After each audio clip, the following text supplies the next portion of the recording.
Buscarla. El neta, ah, ya está. Arteria. ¿Sientas ahí? Ahí vean la prensa. ¿Dónde está? Ese que tiene el profesor. Pues mire, David, el cuento se lo voy a contar. No, se le dictaba. El cuento de la arteria renal es que normalmente debe ser una arteria renal. Pero el problema es que pueden haber 2, 3, 4, 5, 6, 7, hasta 8 arterias renales pueden haber. Indiferentemente del número de arteria renal, hay algo que tiene que hacer la renal cuando entra, o cuando uno describe arteria renal, tiene que hacer 2 ejercicios: ramos intrarrenales y ramos extrarrenales. Necesito que busque una imagen de la Target y la comparte. La segunda edición de la Target. Círculo arterial capsuloadiposo. ¿Quién tiene una la Target? De la Target. ¿Quién tiene una Target? Segunda edición. ¿No trajo Target? No traje tarjeta. No, se vuelta No, pesa. profe, no tenemos. Toca sacarla de Google Ahí está, tiene un pantallazo. No lo tiene ahí en el celular. y yo lo tengo, profe. Vamos a sacarlo. Entonces, mientras la encuentra, le voy hablando de la irrigación intrarrenal. Yo dividí a mi riñón en 5 segmentos. Entonces, lo primero que yo tengo que hacer como arteria renal cuando entro es dividirme. ¿En cuánto? En 5. En 5, y tiene que ser en eso, en arterias segmentarias. Entonces, seré una segmentaria superior, una segmentaria inferior, una antero superior, una antero inferior y una posterior. Entonces, mínimo tengo que hacer eso. Lo hice en pulmón, lo hice en hígado, entonces lo hago en todo órgano que tenga que estar segmentado y que me digan que debe tener esas divisiones. Debo hacer. Se cumple la norma. Después de que yo soy segmentaria, cambio de nombre y sigo avanzando, y después me comienzo a llamar arteria interlobular. Y cuando soy interlobular, me voy para la médula, allá para la pirámide renal. Y allá cambio de nombre. Cuando voy llegando allá, como ya tengo que dar la arteria aferente del glomérulo. Eso que usted vio en histología, solo vas a quedar. Entonces tengo que dar ramitos para el glomérulo. Entonces yo de interlobular, cuando me voy para la médula, cambio de nombre y me comienzo a llamar arteria arcuata o arqueada. Arcuata o arqueada. Y de ahí ya entonces me voy para el parénquima renal. El parénquima quiero que lo mire como el lóbulo renal. Usted en histología vio eso. Lóbulo renal es pirámide en el centro y acá 2 columnas. Entre 2 columnas renales y una pirámide está el lóbulo.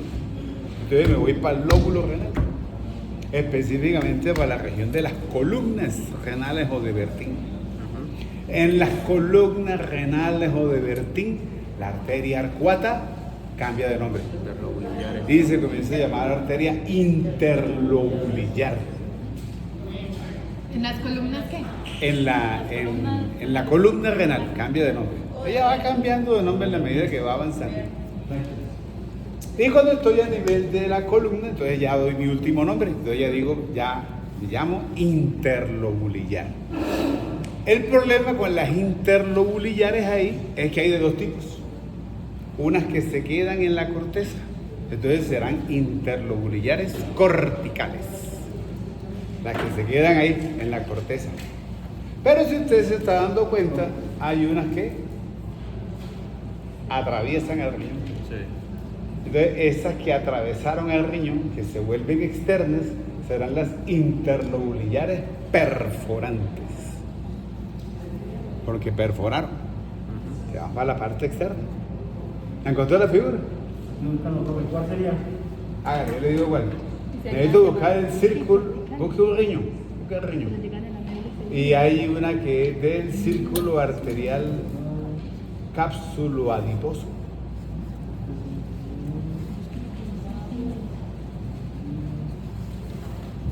Está como lejos del riñón, creo.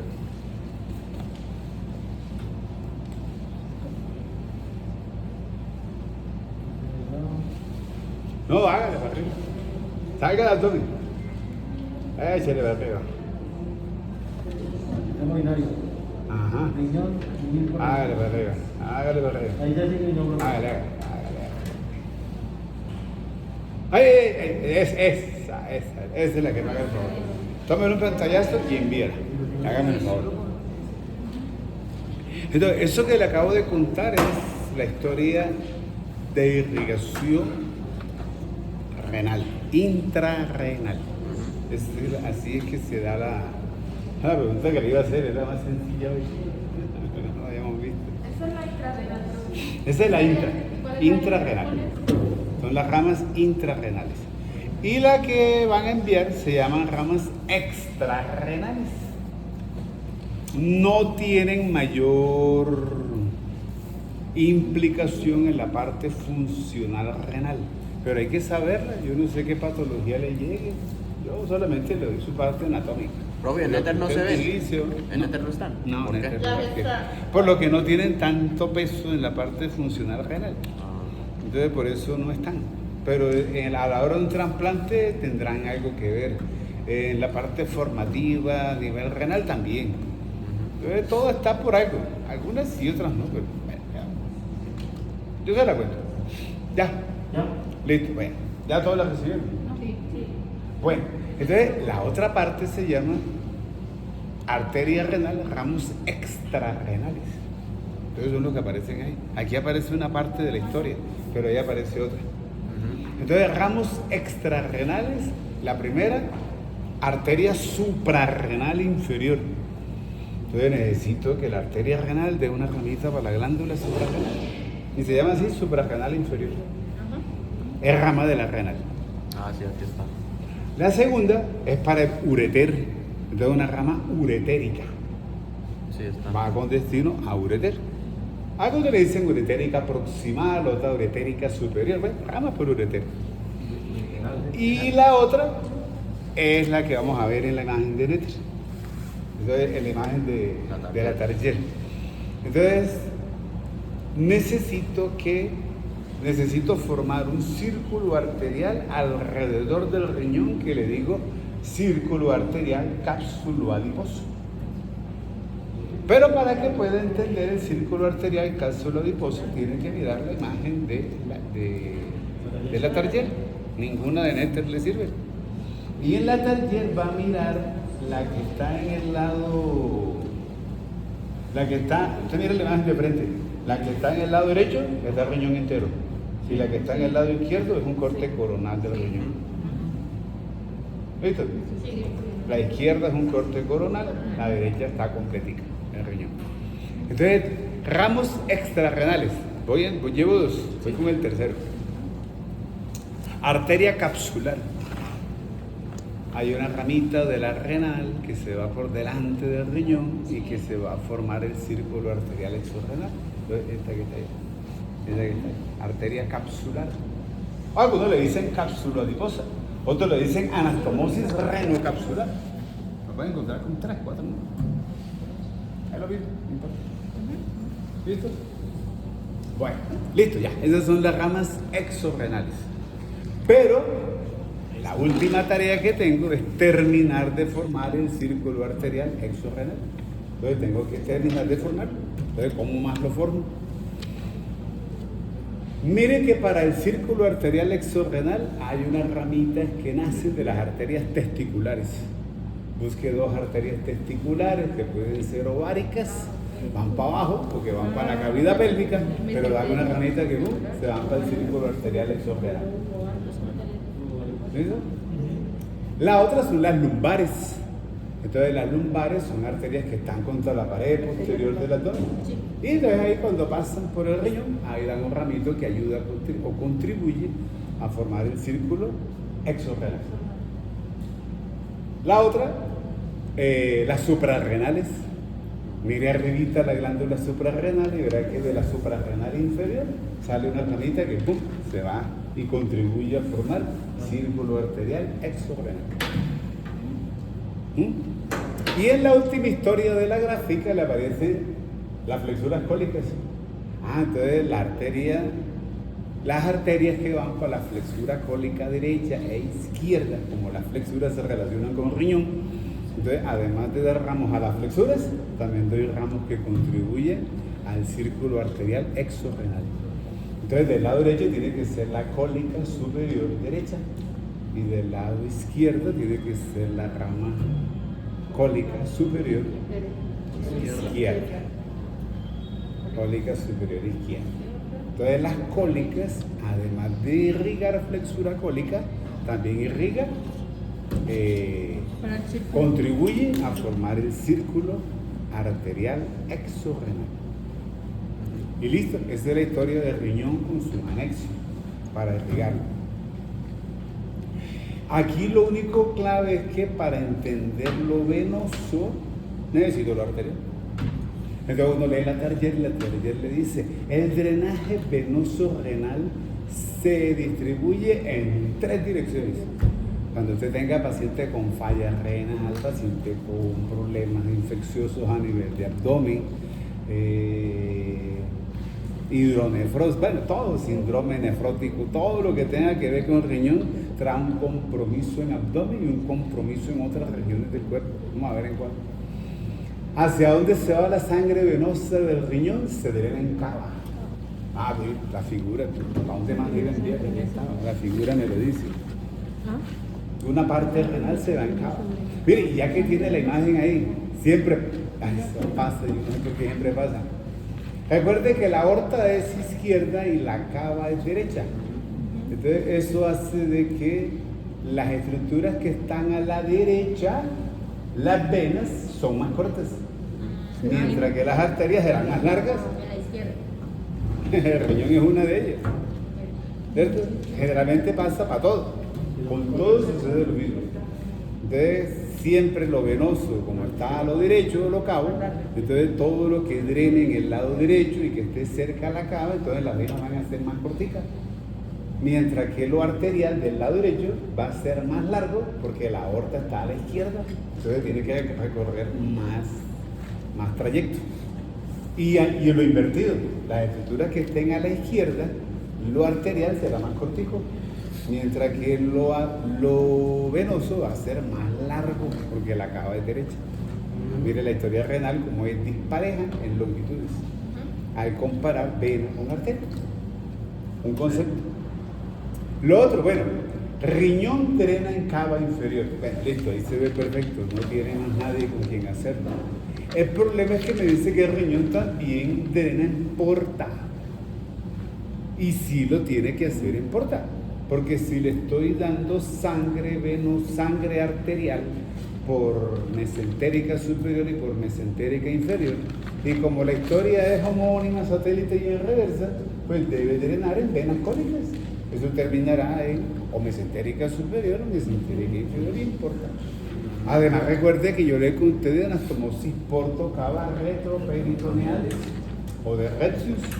Entonces, todos los órganos retroperitoneales drenan en porta. Ese principio se mantiene. El riñón es uno de ellos. Entonces, tiene doble manera por qué drenar en porta. Entonces, compromisos hepáticos. Y la tercera me dice que el riñón drena en ácidos y hemiácidos. Esa es la que a veces no se entiende, no se acuerda uno. Pero yo le había contado cuando estábamos en tórax, yo le conté cómo se formaban los ácidos y los hemiácidos. Y yo le dije, mire, hay una vena que es satélite, pero no es homónima de la cava. Se llamaban las venas lumbares ascendentes. Las venas lumbares ascendentes iban para el tórax y cuando se le unía una subcostal, cambiaba de nombre. Y en el lado derecho entonces se llamaba ácidos y en el lado izquierdo se llamaba hemiácidos. Entonces, la sangre que viene o la que va por cava o la sangre venosa que del riñón cae en cava, antes de llegar a cava, ¿usted a dónde llega? ¿Qué pregunta tan profunda? Yo soy cava, mire, ella se llama vena lumbar ascendente derecha y él es vena lumbar ascendente izquierda. Yo soy cava inferior. Ellas son venas satélites mías, homónimas, son satélites, pero no homónimas. Entonces, todo lo que caiga en cava, primero tiene que caer en vena lumbar ascendente y después de vena lumbar ascendente pasa a cava. No toda, pero una gran parte del drenaje venoso deberá ser así. Si tengo dos venas interpuestas antes de mí, lo que llegue a mí puede llegar directa o indirectamente. Entonces, la historia venosa en abdomen, las venas llegan directamente a cava, o si no, primero llegan a lumbar ascendente. Por eso todo lo que llegue en drenaje venoso de abdomen me lo tiene que relacionar con drenaje venoso del tórax. No me puede, nunca me va a separar pelvis de abdomen, de tórax, de nada, porque todo se conecta por arteria, por vena, por nervio, por linfático, lo he demostrado. Por eso los compromisos multisistémicos llevan al paciente a la muerte. ¿Todos estamos de acuerdo? Entonces, llegar a vena lumbar ascendente implica, o tener que llegar a cava, implica de que primero pueda o debe llegar a vena lumbar ascendente. Y de ahí pasa para tórax. ¿Estamos o no estamos? Entonces, por eso terminan ácidos en eneas. Y el tercer problema que le traigo para resolverlo es este. Lado izquierdo. Problemas en el lado izquierdo. En vulva, cuando uno mira una vulva, un labio mayor femenino, puede encontrar de pronto que las venas estén dilatadas y que se ven como varicosidades en el labio mayor. Cuando uno mira un escroto masculino, va a encontrar de pronto en la cara posterior del escroto unas venas varices bastante dilatadas en la cara posterior del escroto. ¿Cómo es que se llama eso? Varicoceles. Y los varicoceles le dicen a usted que son izquierdos. Ahí no es porque la gónada derecha sea más de mala que la izquierda, no. Es porque hay un principio anatómico para que los varicoceles sean izquierdos. ¿Cuál es el problema? Que la cava es derecha. Entonces, como las venas son flojas, en el lado izquierdo, mire la vena renal izquierda y dígame, eso lo muestro el viernes, y dígame quién drena en vena renal izquierda. Uno, el riñón izquierdo. El riñón izquierdo drena en vena renal izquierda. Dos, La testicular. la testicular izquierda. Ovárica. La derecha, o la ovárica, derecha, de izquierda, drena en la vena renal izquierda. ¿La qué? La diafragmática inferior. Entonces forma un tronco venoso que se llama tronco venoso cápsulo-diafragmático. Entonces, ¿el qué? Esa que está ahí. La vena frénica o diafragmática inferior drena en vena renal izquierda. Y para rematar, todas las suprarrenales drenan en vena renal izquierda. Entonces yo asumo que mi vena renal izquierda tiene un problema, tiene mucha sangre, está manejando mucha turgencia, mucha sangre.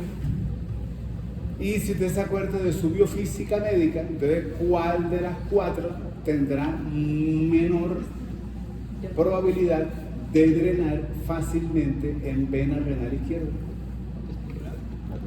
La testicular. La testicular es la que lleva el bulto, porque va en contra de la gravedad y va a drenar en una vena que tiene demasiada turgencia. Por más que ella haga fuerza, parte de ese movimiento y tanta sangre que hay hace de que se tienda a devolver. Entonces se aumenta la cantidad de sangre, se aumenta la presión venosa y por eso salen los varicoceles, por eso son izquierdos. ¿Y ahora? ¿Estamos? Bueno, ahí tiene el porqué de que son izquierdos. Y no más. Ya. Listo. Eso se llama drenaje venoso renal. Ah, falta una cosa. Hay una manera de poder compensar la cantidad excesiva de sangre que lleva la vena renal izquierda. Y solamente tengo una opción: hacer un puentecito que conecte a la vena renal izquierda con la vena lumbar ascendente izquierda. Búscalo. Tiene que anotarlo, creo que no debe estar anotado. Se llama el tronco reno-hemiácido lumbar. ¿No es este? El viernes lo muestro en un cadáver, si lo saco ¿Pero es mañana. este?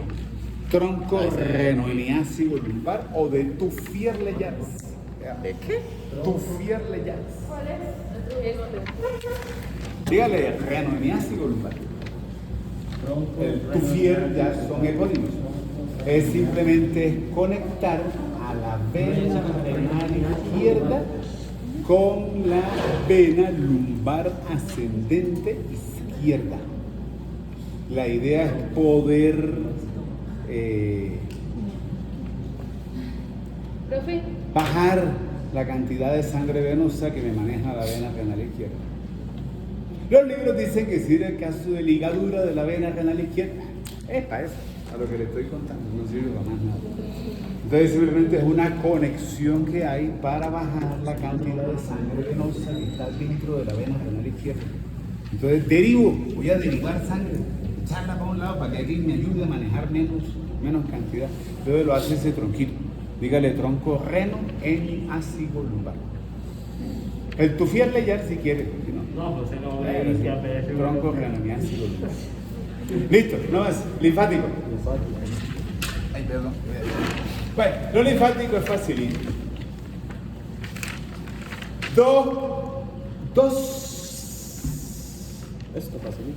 Dos pedículos me colocan en la historia linfática.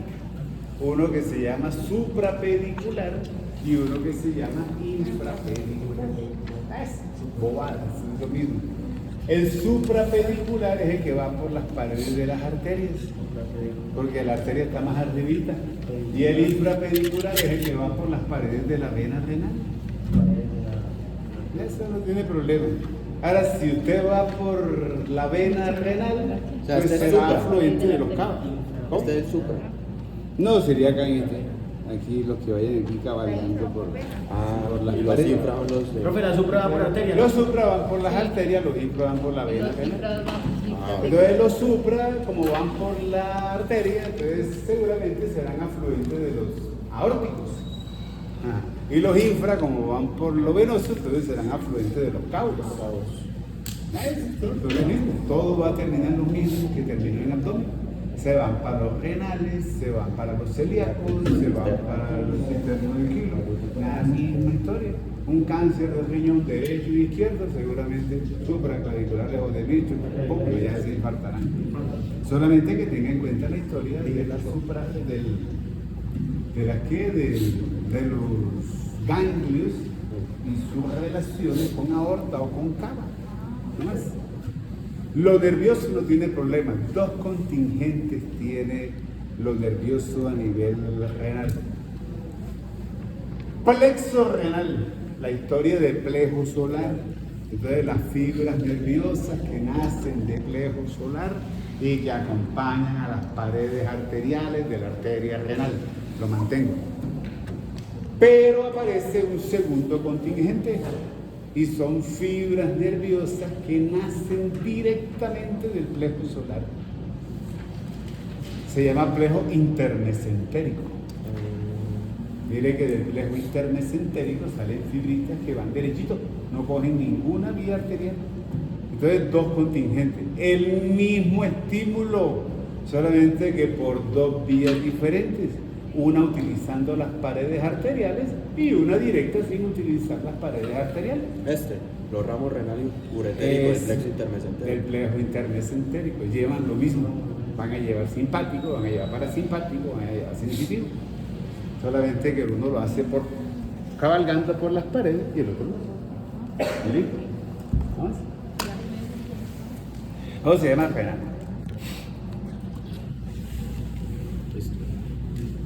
Ureter, la misma figura. Es la misma. Ureter. Deja la misma figura de ureter. Ureter, que usted lo vio en histología. Dígame algo que yo no sepa de ureter. ¿Usted ya lo vio? Longitud. 25 a 30 centímetros, 25 a 35 centímetros de longitud. 25 a 30. Hasta 35 centímetros de longitud tiene un ureter. Le coloca túnicas, porque son conductos fibromusculares. Entonces tiene una circular externa y una longitudinal interna, a la inversa del esófago. ¿Cierto? Necesita, sí, a pesar de que usted lo ve, que son órganos que van bajando y que va a favor de la gravedad, sin la muscular no hay descenso de orina. Entonces la gravedad no es suficiente para que la orina llegue hasta la vejiga urinaria. Entonces es una parte contráctil del ureter. Órganos retroperitoneales. Están ubicados contra la musculatura de la pared posterior del abdomen. Entonces lo relaciono con lo que usted ya sabe, con psoas major, lo relaciono con quadratus lumborum, con transversus abdomen y con oblicuo interno abdomen. Hay una imagen clásica característica del Con ureter. iliacus, ¿no? El iliacus no tanto, más cuando lleguen, con el iliacus más cuando están dentro de cavidad pélvica, en la confluencia que hace el iliacus para pasar a miembro inferior y el paso por el estrecho superior de la pelvis. Ahí sí se relaciona. El ureter tiene un problemita: excesivamente irrigado, excesivamente inervado. Imagen clásica de ureter entrecruzada. Mira, hay dos cosas clásicas en ureter. En masculino y en femenino, esto. Mire, en cavidad abdominal. Testicular u ovárica, ureter. Se entrecruzan en la pared posterior del abdomen. En hombres y en mujeres. Y en mujeres, la imagen clásica del ureter, ¿cuál ahí está ahí? Busca una mujer, por favor. Imagen clásica femenina de ureter, para que no se me olvide. Se llama la pinza vascular. Pinza vascular uretérica.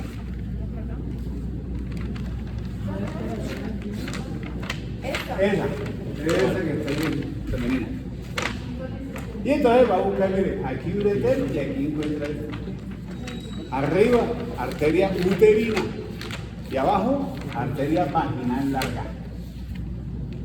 La uterina y la arteria vaginal larga, dentro de cavidad pélvica, abrazan al ureter. Y no solamente la abrazan, le dan irrigación al ureter. Vamos. ¿Cuál es? ¿Eres? ¿Qué la pared? No, es que yo tenía Detrás del email que le dije ayer, que le dijimos la cuenta pensando. ¿Solo es? 336. Cerca de riñones. Lady, 336. No, no, Es detrás del linfático. La pinza vascular uretérica. Profe, yo veo como que se entrecruzan, ¿cómo hay? No veo. No veo la imagen que se entrecruza. ¿Así? No, simplemente el ureter y aquí por encima va la uterina y por debajo la vagina. Y ahí dan Acá. Ah, ahí se forma la pinza vascular. Como que hacen una forma de pizza. Es clásica ahí la forma. A veces se respetan esas historias ahí. Bueno, entonces miren, para el contexto de la historia,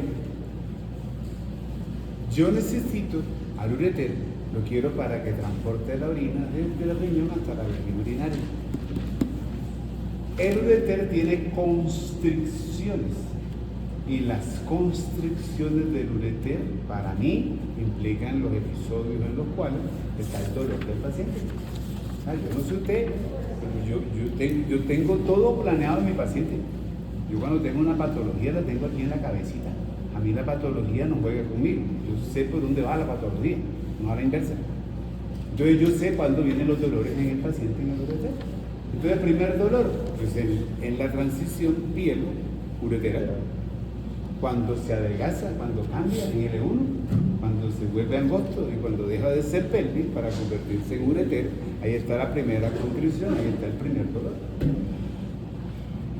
Segundo, la vejiga urinaria la tenemos como un órgano que está en cavidad pélvica, pero mire, si aquí está la cavidad pélvica, aquí está la vejiga.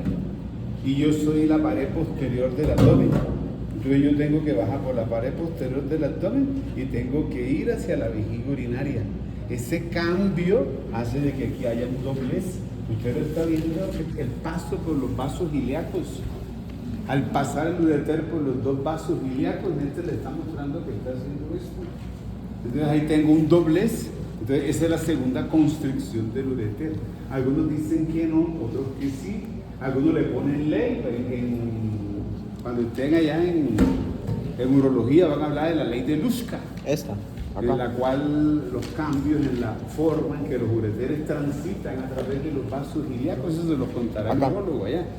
Ahí. Entonces quiero una segunda constricción ahí, en el paso del ureter por el estrecho superior de la pelvis. Algunos consideran que sí, otros que no. Y la tercera, la que nadie tiene duda y la que es la verdaderamente bien dolorosa, es cuando el ureter atraviesa al músculo detrusor.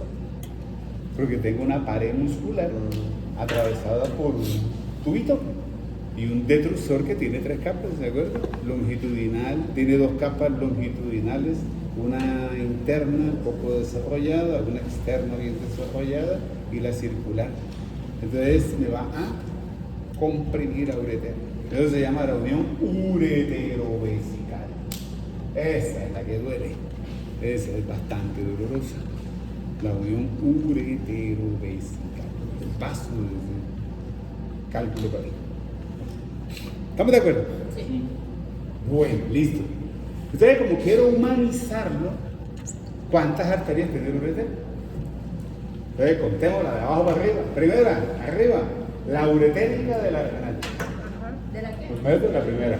Uretérica. La segunda, la uretérica de la testicular u ovárica. En el momento en que cuando cruza, ahí le dan. La otra varía. Del lado izquierdo tengo uretérica directamente de la renal. Y del lado derecho la compenso con una uretérica que nazca de los vasos ilíacos. Entonces tengo 2 uretéricas, una de los ilíacos y una que viene de la aorta. Otra es cuando llega a la vejiga. Mire que la vejiga está completamente dispuesta, llena de vasos sanguíneos, por arriba y por debajo. O sea que una estructura que perfore a la vejiga y una vejiga que por fuera está llena de arterias, pues seguramente las arterias de la vejiga le darán irrigación también al uretero. ¿Se entiende el concepto? ¿Sí? Sí. Y la que tiene la mujer que no tiene el hombre. Ramas de la uterina y ramas de la vaginal larga para el uretero. ¿Estamos de acuerdo? En arteria. Esa es la irrigación del uretero. Ahora haga lo otro. Por cada rama arterial, colóquele una ramita de plejo solar.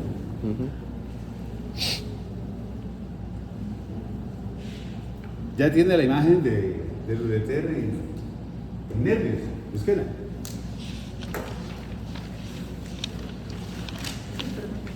Colóquele a cada ramita arterial que le acabo de contar, colóquele una ramita de plejo solar.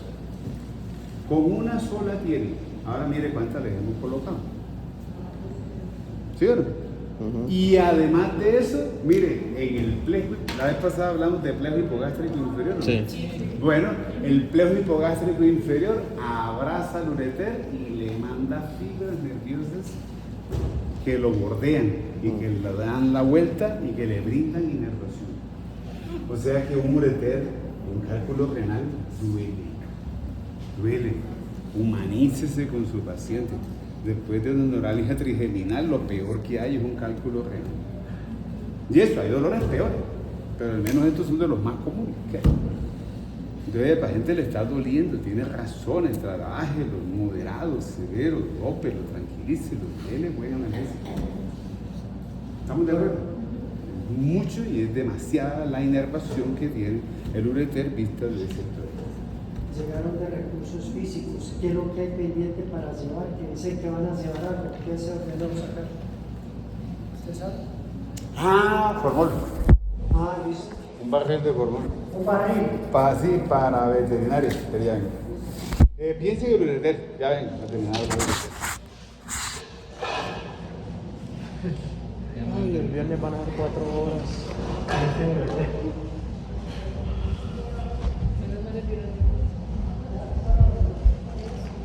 Entonces, el también tiene con el léxico gástrico inferior, ¿no? Si hoy tuviéramos clase, o sea, agregaríamos la clase del viernes, sería hasta las 7. ¿Qué? Y aplazar la clase del viernes. ¿Ya la clase del viernes, vengo? Tenemos clase hasta 3 Ya, cabrón. Esa clase viene no el día, porque es que hay que ir a estudiar histología. Pero ¿y ahora no van a tener esa clase? No, pues igual, porque ahorita le toca otro. ¿Sí te le toca la de la? Digo, el viernes va a ir en la clase. Oh, Pues sí, porque vamos a ver por ganar el Pero el grupo le toca a las 5. No hay quiz, no hay quiz. El de hoy lo vale doble. A los Para de la completar mañana 5 tienen que ir a quizzes. las 5. ¿Qué? Los de la clase. Por eso digo que preguntaran, que hablaran primero. Que si querían que el de hoy fuera, lo valiera doble para el viernes no hacer quiz, o hoy solo lo vale por uno y el viernes hace por dos, de lo que veamos. No, por todo. Va a ir de 2 No, quizzes. sí, por eso, pero tengo que estar todos de acuerdo. sí. ¿Eso? Sí. Igual eso toca estudiarlo también, sea para Polo. el día que sea. Eso lo toca estudiar. Histología en...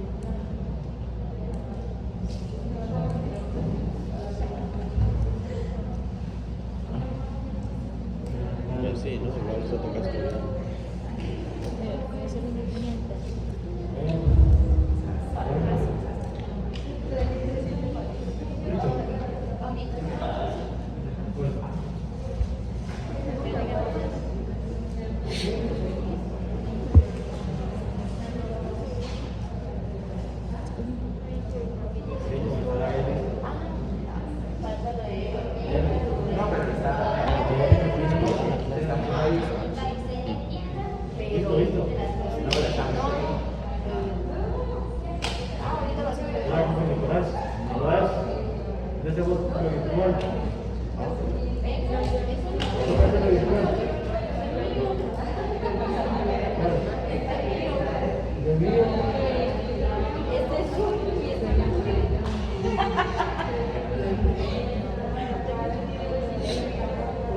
Por eso está en cada cosas. Ese es suyo. Ese es mío. Uy, mijo, lo quiere. No, ese es mío. Ese es mío.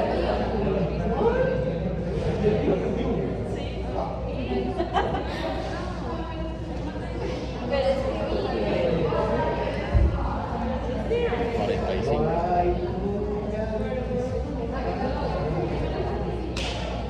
Imagínate que Santiago ya pidió estar en la biblioteca. ¿Qué hacemos ahí?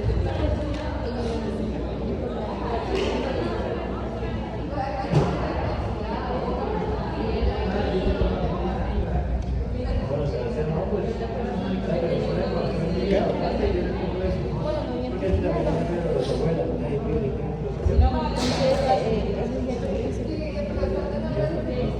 los abuelos.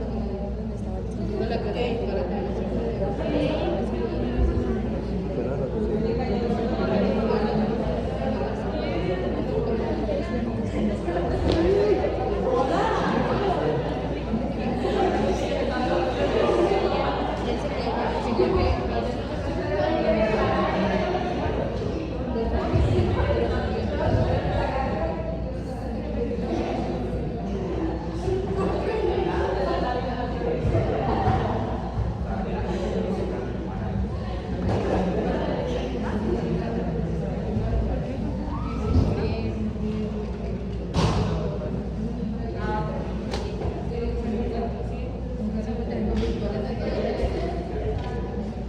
de 8 a 10.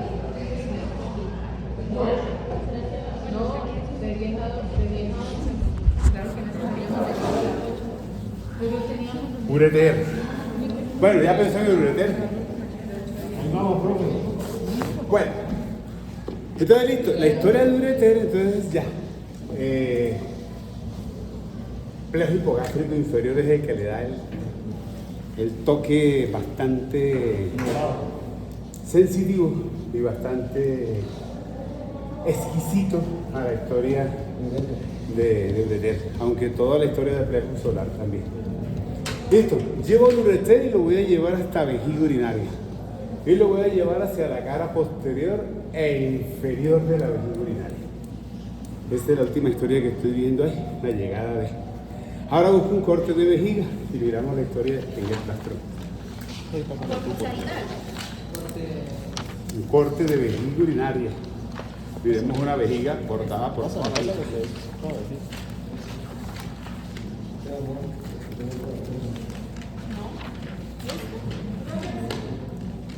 Profe, ¿está sirve? Deja de decir, está perfecta. Ahí está. ¿Este sirve? Ella también está perfecta. Ah, ok. Esta es la que no está perfecta.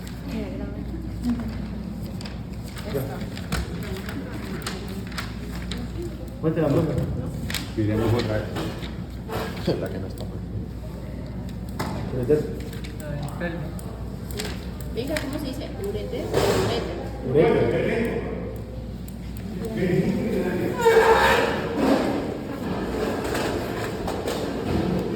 Esto que está aquí es vejiga, ¿no? Esto es recto. Esto es recto. Esto que está aquí, este es masculino.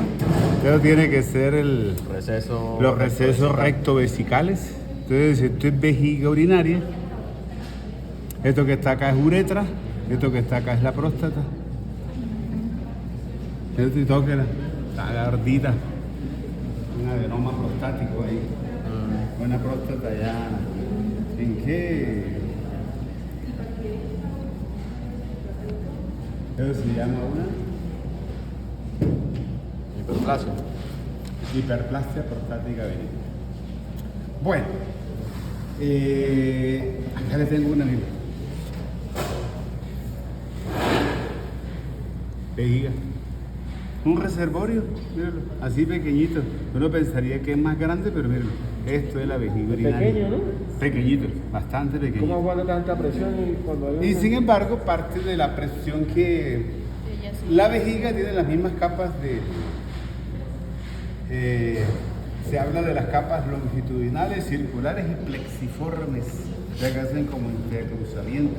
Órganos como el útero, como la vejiga urinaria, que aumentan en tamaño, deben tener esa capacidad de fibra para poder resistir la dilatación, aguantar y sostener la cantidad de veces que se puede multiplicar, pero también cuando decida ser vaciada, vuelve otra vez a recuperar su forma original.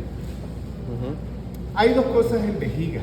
Me interesa la parte superior, que es la cúpula vesical. Como toda bolsa, porque en toda bolsa lo hemos visto, tiene una parte más dilatada, entonces le llamo el fondo. El examen de la vejiga es una citoscopia, cuando es un examen de vejiga urinaria. Y en vejiga masculina y femenina, en cualquiera de las dos, me interesa el cambio de la capa muscular. Recuerde que la capa muscular se da músculo. Bueno, las visitas allá acá adentro.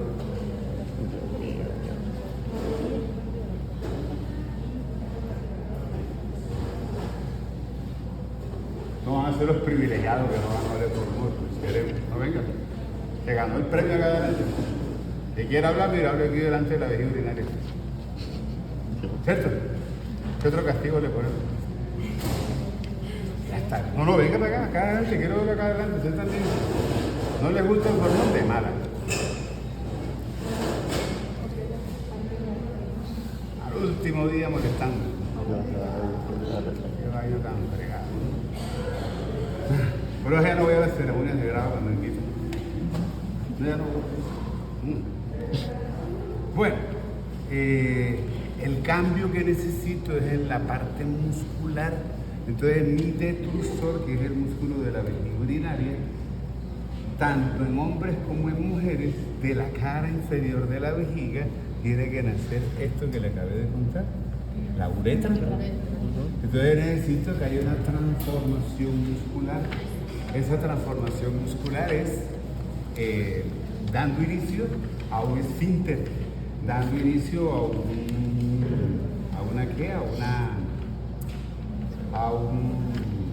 un inicio, valga la redundancia, al inicio de la uretra.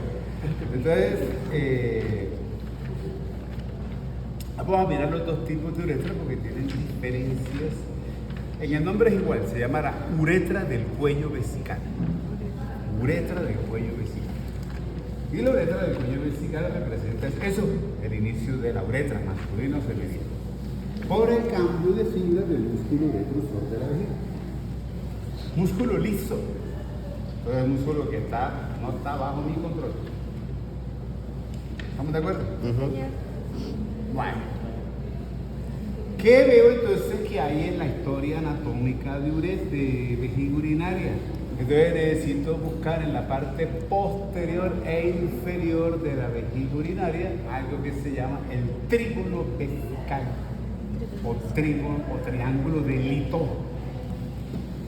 Trígono vesical o triángulo de Lito. Entonces busqué eso en la cara posterior de la vejiga, se ve el triangulito. Y el triangulito se forma por algo, por la llegada de los dos ureteres. Y mire que la llegada de los dos ureteres me marca una conexión entre los dos. Entonces le digo un rodete interureteral de más o menos 3 centímetros de longitud. Rodete Y abajo, interureteral. la otra, porque es un trígono, abajo entonces el inicio de uretra. Así se forma el trígono vesical. Los dos orificios del ureter más el orificio de la uretra. ¿Cierto? Pero esta historia anatómica tiene algo más, y es que la cara posterior de la uretra se mantiene y hay un relieve que siempre la acompaña. Nunca la vean si está ahí. Está la úvula. Úvula La vesical. úvula de la uretra.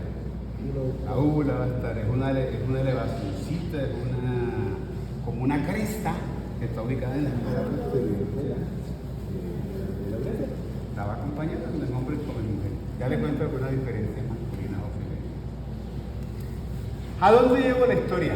La historia la voy a llevar hasta, recuerden, si es vejiga, todo está comandado por dos contingentes. Uno se llama plexo hipogástrico inferior, plexo oral por las paredes arteriales, y plexo hipogástrico con estructura nerviosa, que la otra vez la formamos ahí. Vamos a mirar la uretra masculina, que es la más compleja que hay. La uretra femenina es la de menos problema anatómico, pero la de más problema clínico, porque es la más cortica. Entonces, por ser más corta, es más predispuesta a infecciones, es más predispuesta a que desarrolle cistitis. La uretra masculina es la más compleja, es la más larga, y es la que va a tener algunos inconvenientes que vamos a mirar. Entonces, miremos la uretra masculina.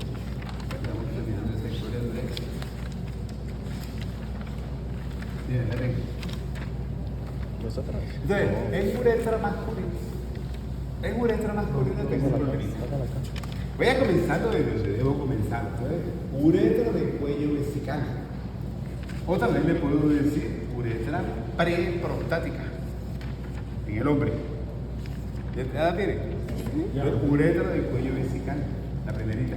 Pues también le digo uretra preprostática porque está antes de la próstata. 1 o 2 centímetros de longitud. Ahí, en el punto donde se inicia la uretra. La segunda es la uretra prostática. La membrana. 3,5 centímetros de longitud. Que es una parte de uretra que atraviesa la próstata. Después recuerden que tengo una musculatura que es la que cierra el piso pélvico. El músculo que se encuentra aquí cerrando la historia y sosteniendo los órganos pélvicos se llama músculo levatoráneo. ¿Se acuerdan que vimos cuando estábamos allá en pleo lumbosacro? El diafragma pélvicus es el musculito que va a permitir sostener a vejiga, a recto, es el que cierra a la historia de la cavidad pélvica. Entonces, hay una parte de la uretra masculina que está atravesando al diafragma pélvico. Entonces le va a decir uretra membranosa. Y el huequito se llama un esfínter. Esfínter. Diafragma urogenital. El diafragma urogenital. El diafragma es el huequito. Pero a la parte de la uretra que atraviesa al diafragma urogenital le dice uretra membranosa y le pone 1 o 2 centímetros de longitud. Y lo último que quiero ya es la uretra que estoy viendo que está recogiendo el pene. Entonces cuando uno corta un pene uno ve 3 cilindritos, 2 cilindros arriba que se llaman los cuerpos cavernosos y un cilindro abajo que se llama el cuerpo esponjoso. Entonces usted está viendo que la uretra tiene un recorrido que atraviesa y que va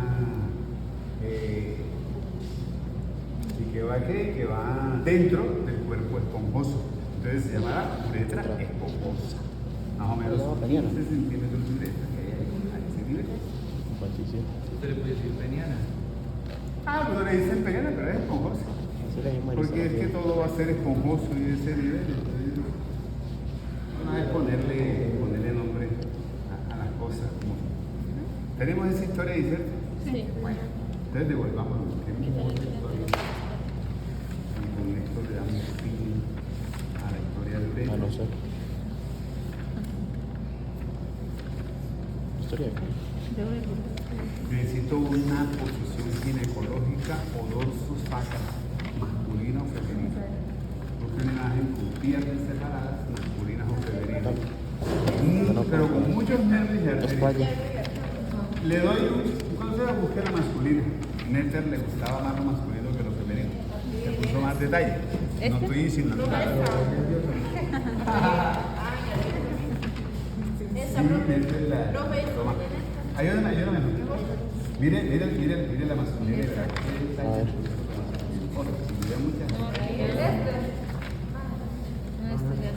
Mírala por ahí, pásame.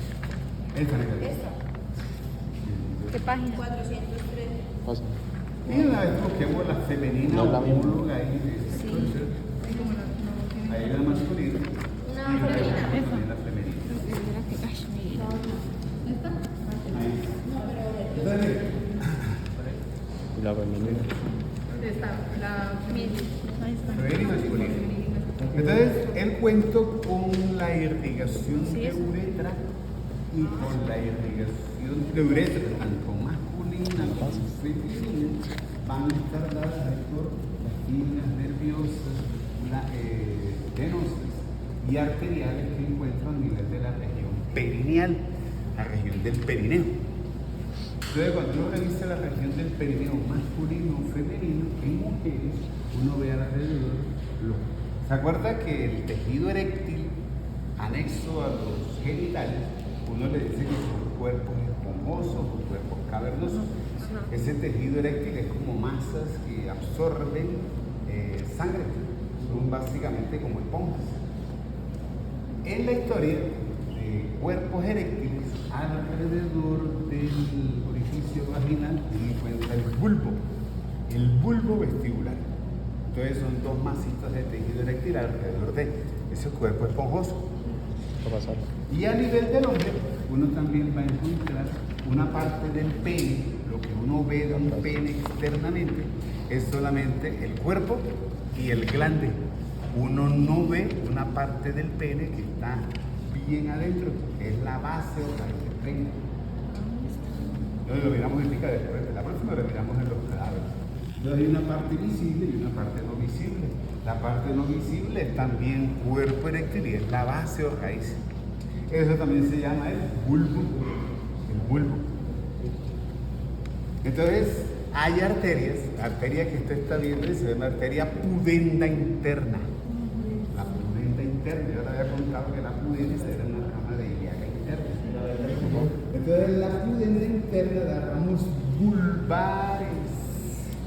Los ramos vulvares van para el bulbo del pene, a la base o raíz del pene, pero en los libros usted va a leer seguramente que le dicen bulbo uretrales, porque dentro del bulbo, el bulbo es una dilatación, porque un pene, no hay voluntario, ¿cierto? Para disecar.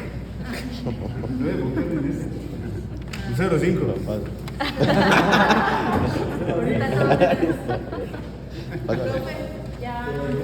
Este de acá no le sirve de Bueno, me recuerdo que quedamos por ahí. Entonces, mire, el bulbo es una dilatación del cuerpo esponjoso. Entonces, como la uretra está dentro del cuerpo esponjoso y el bulbo es una dilatación del cuerpo esponjoso, entonces los campos serán bulbo-uretrales. Usted referencia el bulbo como también parte de una historia y dentro de él está la uretra. Entonces la próxima vamos a revisar irrigación e inervación de uretra, masculina y femenina, y vemos los genitales masculinos y femeninos, externos e internos. ¿Listo? Gracias, profe. ¿Listo? Gracias. Bueno, seguimos.